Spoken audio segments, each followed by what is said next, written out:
Assalamualaikum warahmatullahi wabarakatuh. Pada pertemuan studi keislaman kali ini, kami dari kelompok 5 akan membahas materi mengenai eksistensi ibadah, aspek spiritual, dan moral dalam Islam. Dengan anggota kelompok 5, Ananda Dwi Lestari, Sylvia Putri Ningtyas, dan Sinta Maulina Azizah. Pada materi kali ini, akan dibahas 3 pembahasan. Yang pertama mengenai pengertian, hakikat, dan fungsi ibadah.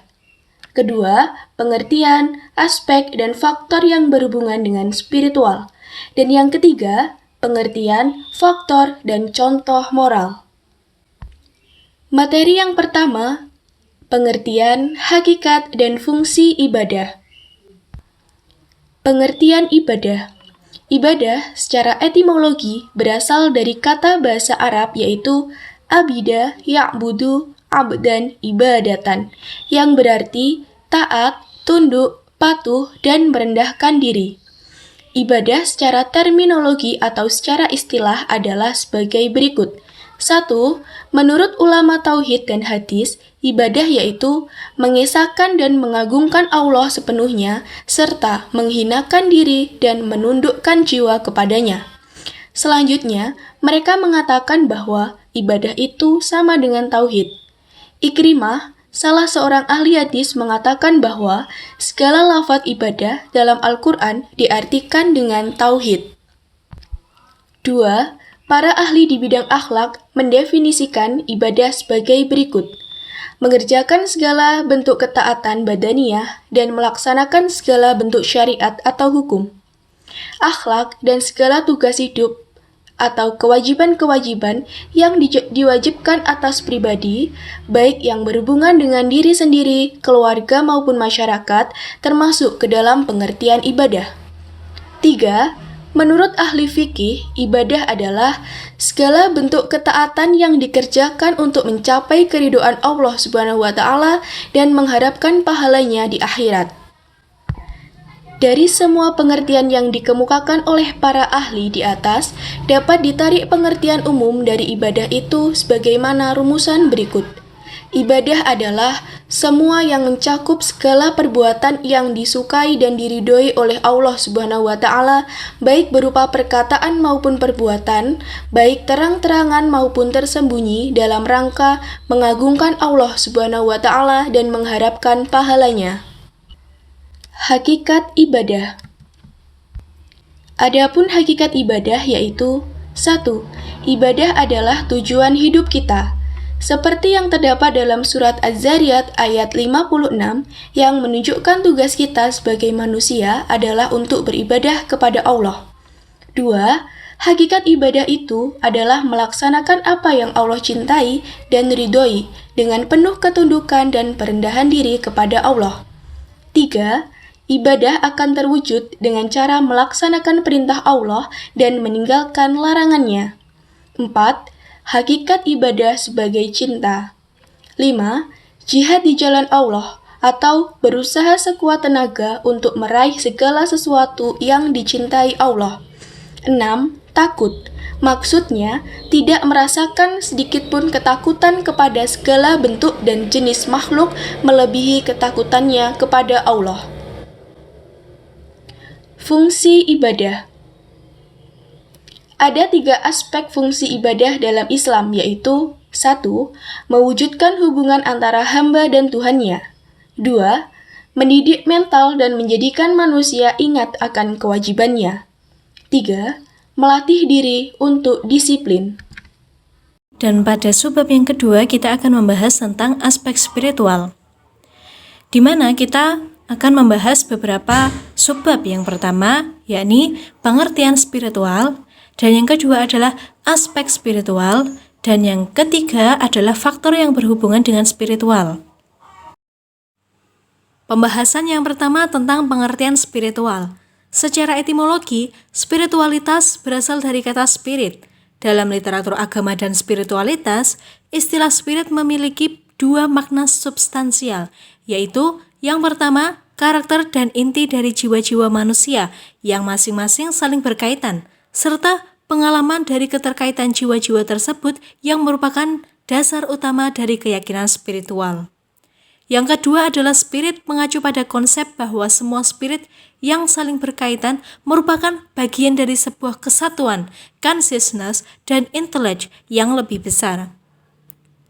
Sedangkan secara terminologi, spiritual berarti memiliki ikatan yang lebih kepada hal yang bersifat kerohanian atau kejiwaan dibandingkan hal yang bersifat fisik atau material. Spiritualitas merupakan kebangkitan atau pencerahan diri dalam mencapai tujuan dan makna hidup. Menurut Wigglesworth dalam Sears 2002, spiritualitas memiliki dua komponen, yaitu vertikal dan horizontal.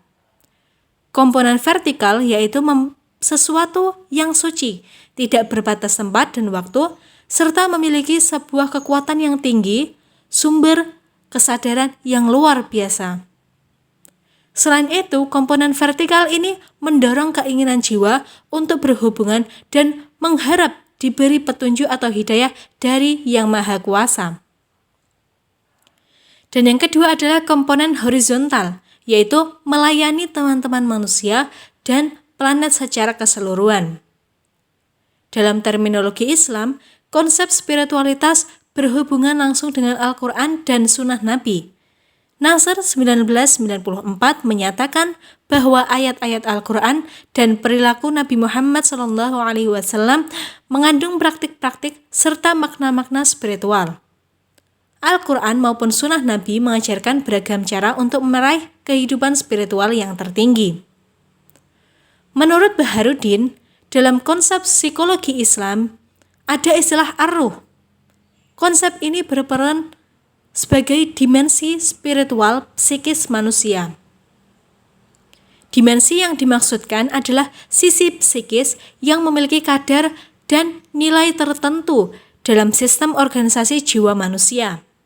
Dengan begitu, maksud dari dimensi spiritual seperti yang diutarakan oleh Baharuddin adalah sisi jiwa yang memiliki sifat-sifat ilahiyah atau ketuhanan yang memiliki daya untuk menarik dan mendorong dimensi-dimensi lainnya untuk mewujudkan sifat-sifat Tuhan dalam dirinya. Pemilikan sifat-sifat Tuhan bermakna memiliki potensi-potensi luhur batin. Potensi-potensi itu melekat pada dimensi-dimensi psikis manusia dan memerlukan aktualisasi sebagai perwujudannya. Pembahasan selanjutnya yakni aspek spiritual. Dalam hal spiritualitas, terdapat beberapa aspek yang mendorong spiritualitas seorang hamba dan termaktub dalam 9 aspek utama. Yang pertama yakni dimensi transendental, yakni meyakini secara lebih dalam dari apa yang kita rasakan dan lihat, seperti kepercayaan Muslim terhadap wujudillah. Yang kedua yakni makna dan tujuan hidup dari kehidupan seorang hamba harus disandarkan kepada sebuah peribadatan kepada Sang Maha Pencipta. Yang ketiga adalah misi dalam hidup, yakni memiliki rasa tanggung jawab terhadap segala kewajiban yang harus dijalani. Yang keempat adalah kesucian dalam hidup, yakni meyakini bahwa semua kehidupan dan semua hal di dalamnya adalah suci. Yang kelima adalah nilai-nilai kebendaan, yakni menyadari bahwa kepuasan berasal dari nilai spiritual, bukan dari hal yang bersifat kebendaan atau materi. Yang keenam adalah altruism, yakni sifat atau naluri untuk mengutamakan kepentingan serta kebaikan orang lain dengan batas kewajaran. Sifat altruism ini antonim dari egois, yaitu sifat yang mementingkan diri sendiri. Yang ketujuh adalah menghormati setiap aspek positif dalam kehidupan. Dan yang kedelapan adalah kesadaran akan kemampuan tinggi untuk berempati, yakni kesadaran yang mendalam untuk mengambil makna dari rasa sakit, penderitaan, serta kematian, bahwa hidup itu suatu hal yang sangat bernilai. Dan yang terakhir adalah manfaat apiritualitas, yakni nilai-nilai spiritual bisa diwujudkan dengan diri sendiri, orang lain, maupun alam. Pembahasan selanjutnya yakni faktor yang berhubungan dengan spiritualitas. Terdapat 4 faktor yang berhubungan dengan spiritualitas, yaitu yang pertama diri sendiri. Jiwa seseorang dan daya jiwa merupakan hal yang fundamental atau dasar dalam eksplorasi spiritualitas diri. Dan yang kedua adalah sesama manusia. Hubungan seseorang dengan sesama sama pentingnya dengan diri sendiri. Kebutuhan untuk menjadi anggota masyarakat dan saling keterhubungan telah lama diakui sebagai bagian pokok pengalaman manusiawi. Dan yang ketiga adalah Tuhan. Pemahaman tentang Tuhan dan hubungan manusia dengan Tuhan secara tradisional dipahami dalam kerangka hidup keagamaan. Akan tetapi, dewasa ini pemahaman tersebut telah dikembangkan secara lebih luas dan tidak terbatas. Tuhan dipahami sebagai daya yang menyatukan prinsip hidup dan hakikat hidup. Kodrat Tuhan mungkin mengambil berbagai macam bentuk dan mempunyai makna yang berbeda bagi satu orang dengan orang lainnya. Manusia mengalami faktor yang berhubungan dengan Tuhan dalam banyak cara, seperti dalam suatu hubungan sosial, alam, musik, seni, ataupun dengan hewan peliharaan sekalipun. Dan yang keempat adalah lingkungan. Lingkungan di sini diartikan sebagai segala sesuatu yang ada di sekitar kita, mulai dari sosial ataupun alam. 3. Moral dalam Islam. Pengertian moral. Secara etimologis, kata moral berasal dari kata mos dalam bahasa Latin yang artinya kebiasaan. Bentuk jamaknya yaitu mores, yang artinya adalah tata cara atau adat istiadat. Menurut Wijaya, ia mengatakan bahwa moral adalah ajaran baik dan buruk tentang perbuatan dan kelakuan atau akhlak. Al-Ghazali menyebut moral sebagai tingkah laku seseorang yang muncul secara otomatis berdasarkan kepatuhan dan kepasrahan pada pesan atau ketentuan Allah yang maha universal. Menurut pandangan Islam, kriteria moral yang benar adalah memandang martabat manusia dan mendekatkan manusia kepada Allah. Dapat disimpulkan bahwa moral adalah ajaran tentang baik buruknya perbuatan dan perilaku. Akhlak yang dimiliki semua orang. Seseorang dapat dianggap bermoral apabila memiliki kesadaran untuk menerima serta melakukan peraturan yang berlaku dan bersikap atau memiliki tingkah laku yang sesuai dengan nilai-nilai moral yang dijunjung tinggi di lingkungannya. Faktor yang mempengaruhi moral. Ada 2 faktor, yakni yang pertama faktor internal. Faktor internal ada 2 faktor yang meliputi, yakni faktor genetika atau hereditas. Hereditas ini merupakan totalitas karakteristik individu yang diwariskan oleh orang tua kepada anaknya, atau segala potensi yang dimiliki individu sejak masa konsepsi sebagai pewaris dari pihak orang tua melalui gen-gen. Faktor dari dalam diri anak. Misalnya keadaan emosi anak yang tidak stabil, yang bisa dilihat menunjukkan wajah yang murung, mudah tersinggung, tidak mau bergaul dengan orang lain, suka marah-marah, suka mengganggu teman, dan tidak percaya diri. Adapun faktor eksternalnya, yaitu faktor yang meliputi lingkungan keluarga. Keluarga sangat berperan dalam perkembangan kepribadian anak, karena keluarga sendiri merupakan kelompok sosial pertama yang menjadi pusat identifikasi anak. Lingkungan pertama yang mengenalkan nilai-nilai kehidupan anak. Keluarga juga sebagai institusi yang memfasilitasi kebutuhan dasar insani atau manusiawi, baik yang bersifat fisik biologis, dan anak menghabiskan waktunya di lingkungan keluarga. Contoh moral dalam kehidupan sehari-hari, yaitu yang pertama, membuang sampah pada tempatnya. Yang kedua, menaati peraturan yang ada. Yang ketiga, menjalankan perintah agama sesuai yang dianut. Yang keempat, menghormati dan menerapkan sikap sopan santun. Yang kelima, tidak membuat kerusuhan. Berikut ini adalah contoh tentang moral dan akhlak dalam Al-Quran, yakni sabar, amanah, memberi maaf, kejujuran, dan masih banyak yang lainnya. Tujuan moral.